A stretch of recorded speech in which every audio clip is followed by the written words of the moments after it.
അങ്ങനെയല്ല സ്മൃതി. ഇതിനകത്ത് 2019 മാർച്ച് 19 കേന്ദ്ര ഗവൺമെന്റ് ഇക്കാര്യത്തെ സംബന്ധിച്ചൊരു ഉത്തരവിറക്കുന്നത്.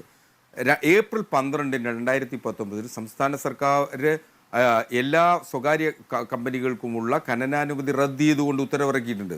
അപ്പോൾ സ്വാഭാവികമായും അത് CMRLടക്കം ബാധകമായിക്കൊണ്ടാണ് ആ ഉത്തരവ് വരുന്നത്. അതിനുശേഷം നിങ്ങളിപ്പോൾ 2023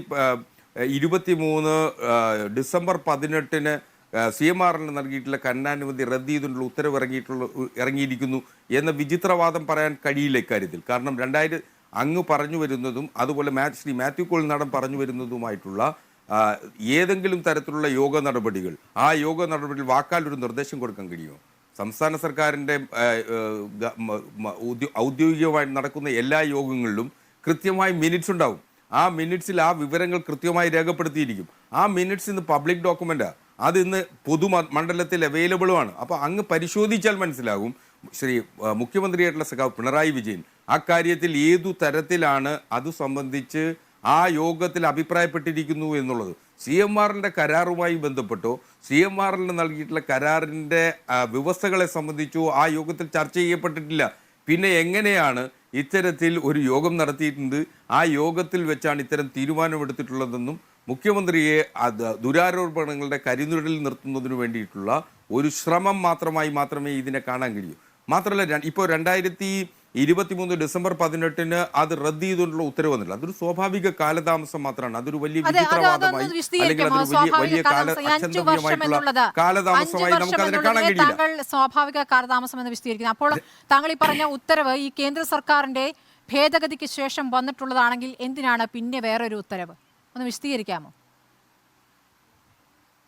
അല്ല, 2019 ഏപ്രിൽ 12 സംസ്ഥാനത്തെ വ്യവസായ വകുപ്പ് സംസ്ഥാനത്തുള്ള സ്വകാര്യ കമ്പനികളുടെ ഖനനാനുമതി റദ്ദ് ചെയ്തുകൊണ്ട് ഉത്തരവിറക്കിയിട്ടുണ്ട്. ആ ഉത്തരവാണ് സംസ്ഥാനത്ത് പ്രാബല്യത്തിലുള്ളത്. അപ്പൊ അത്തരം ഒരു ഉത്തരവ് പ്രാബല്യത്തിൽ മറ്റൊരു ഉത്തരവ് എന്തിനാണ്? അങ്ങനെയല്ല, അതൊരു ജനറൽ നോട്ടിഫിക്കേഷനാണ്. ആ ജനറൽ നോട്ടിഫിക്കേഷന് ശേഷം ഇപ്പോൾ ഇൻഡിവിജ്വൽ നോട്ടിഫിക്കേഷനാണ് ഇപ്പോൾ ഇറങ്ങിയിട്ടുള്ളത്. December 18 2023 ഇറങ്ങിയിട്ടുള്ള individual നോട്ടിഫിക്കേഷനാണ്. ആ വ്യത്യാസം മാത്രമാണ് ആ രണ്ട് നോട്ടിഫിക്കേഷനും തമ്മിലുള്ളത്. അല്ലാതെ അതിലൊരു വലിയ അസ്വാഭാവികതയും കാണേണ്ടതില്ല. എന്തുകൊണ്ടാണ് അന്ന് അങ്ങനെ ഒരു നോട്ടിഫിക്കേഷൻ കൊടുക്കാതിരുന്നത് ശ്രീ ഹസ്കർ? അന്നും ഇന്നും തമ്മിലുള്ള വ്യത്യാസം എന്താണ് എന്നും താങ്കൾ പറയാമോ? ഇന്നത്തെ വ്യത്യാസം എന്നുള്ളത് ഈ വിഷയം മാത്യു കുഴൽനാടൻ വാർത്താ സമ്മേളനത്തിൽ പറഞ്ഞു എന്നുള്ളതാണ്. അപ്പോൾ അതിൽ വ്യക്തത വരുത്തേണ്ടതുണ്ട് എന്നുള്ളത് കൊണ്ട് ഈ രൂപത്തിൽ CMRL അനുമതിയില്ല എന്ന രൂപത്തിൽ തന്നെ ഉത്തരവിറക്കുന്നു. അങ്ങനെയാണോ മനസ്സിലാക്കേണ്ടത്? അങ്ങനെയെങ്കിൽ ഞാനൊരു മറുചോദ്യം സ്മൃതിയോട് ചോദിക്കേണ്ടത്, 2019 മാർച്ച് 19 കേന്ദ്ര സർക്കാർ ഇക്കാര്യത്തിൽ ഒരു ഉത്തരവ് ഇറക്കിയിട്ടുണ്ട്. കേന്ദ്ര സർക്കാർ ഇറക്കിയിട്ടുള്ള ഉത്തരവുകളിൽ അന്ന് ഇന്ത്യ ഒട്ടാകെ നൽകിയിട്ടുള്ള സ്വകാര്യ കമ്പനികളുടെ ഖനനാനുമതിയിൽ ഓരോ കമ്പനികളുടെ പേര് വെച്ചിട്ടല്ല ആ ഉത്തരവ് ഇറക്കിയിട്ടുള്ളത്. അങ്ങേക്ക് പരിശോധിക്കാവുന്നതാണ്. ആ ഉത്തരവ് ജനറൽ ആയിട്ടാണ് ഇറക്കിയിട്ടുള്ളത്. ആ ഉത്തരവിന്റെ ചുവട് പിടിച്ചു തന്നെയാണ് ഇവിടെ കേരളത്തിൽ ആർക്കാണ് അനുമതി ലഭിച്ചത്? ആ ഉത്തരവിന്റെ ചുവട് ആ ഉത്തരവിന്റെ ചുവട് പിടിച്ച് ഏപ്രിൽ 12 സംസ്ഥാന വ്യവസായ വകുപ്പ് ഒരു ഉത്തരവ് ഇറക്കിയിട്ടുണ്ട്. ആ ഉത്തരവ് വളരെ കൃത്യമായിട്ട് പറയുന്നു, സംസ്ഥാനത്തുള്ള സ്വകാര്യ കമ്പനികൾക്ക് എന്നിട്ടുള്ള ഖനനാനുമതികൾ എല്ലാം റദ്ദ് ചെയ്യപ്പെട്ടിരിക്കുന്നു. അപ്പോൾ അതൊരു ഉത്തരവ് തന്നെയാണ്.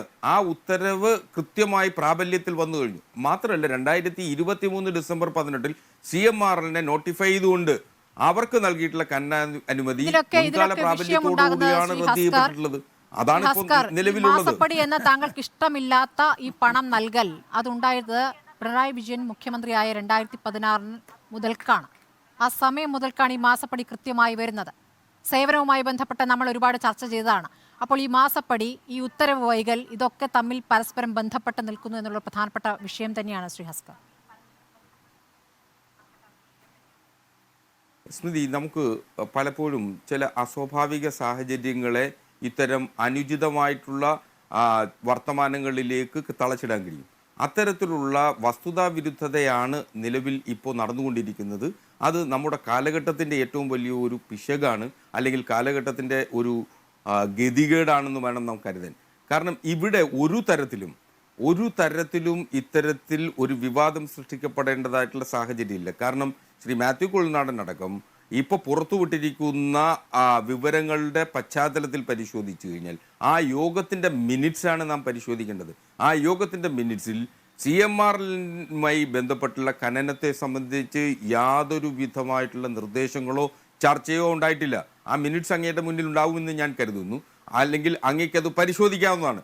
അപ്പോൾ അത് വസ്തുതാവിരുദ്ധമായി അത് സംശയത്തിൻ്റെ നിഴലിലേക്ക് എത്തിക്കുന്നതിനു വേണ്ടി മുഖ്യമന്ത്രി വിളിച്ചു ചേർത്ത യോഗത്തിൽ ഇത് ചർച്ച ചെയ്യപ്പെട്ടു എന്നും ആ യോഗത്തിൻ്റെ മിനിറ്റ്സിൽ വളരെ കൃത്യമായിട്ട് പറയുന്നുള്ളൂ മുഖ്യമന്ത്രിയുടെ നിർദ്ദേശങ്ങൾ എന്തൊക്കെയാണ്. വ്യവസായ മന്ത്രി സംസാരിച്ചതിന് ശേഷം മുഖ്യമന്ത്രി എന്തൊക്കെ നിർദ്ദേശങ്ങൾ ഇക്കാര്യത്തിൽ വെച്ചു. പ്രാദേശിക സമിതികളുടെ മേൽനോട്ടത്തിൽ വേണം ഖനനം നടത്തുന്നതിന്. മാത്രമല്ല അതിൽ റീഫില്ലിങ്ങിനെ സംബന്ധിച്ച് പാരിസ്ഥിതിക കേന്ദ്ര അനുമതി വാങ്ങുന്നതിന് അത് IRE സംബന്ധിച്ചാണ്.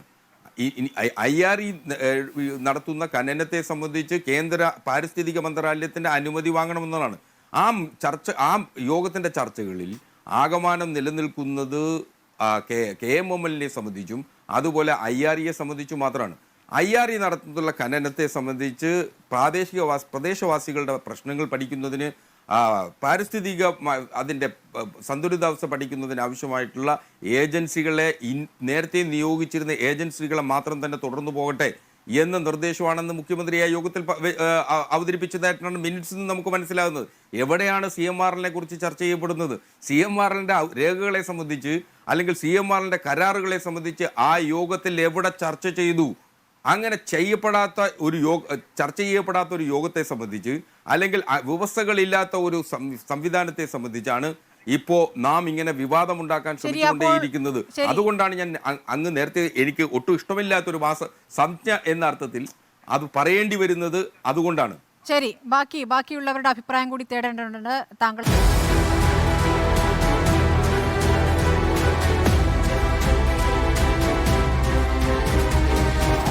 ഡിബേറ്റ് വിത്ത് സ്മൃതി പരുത്തിക്കാട്.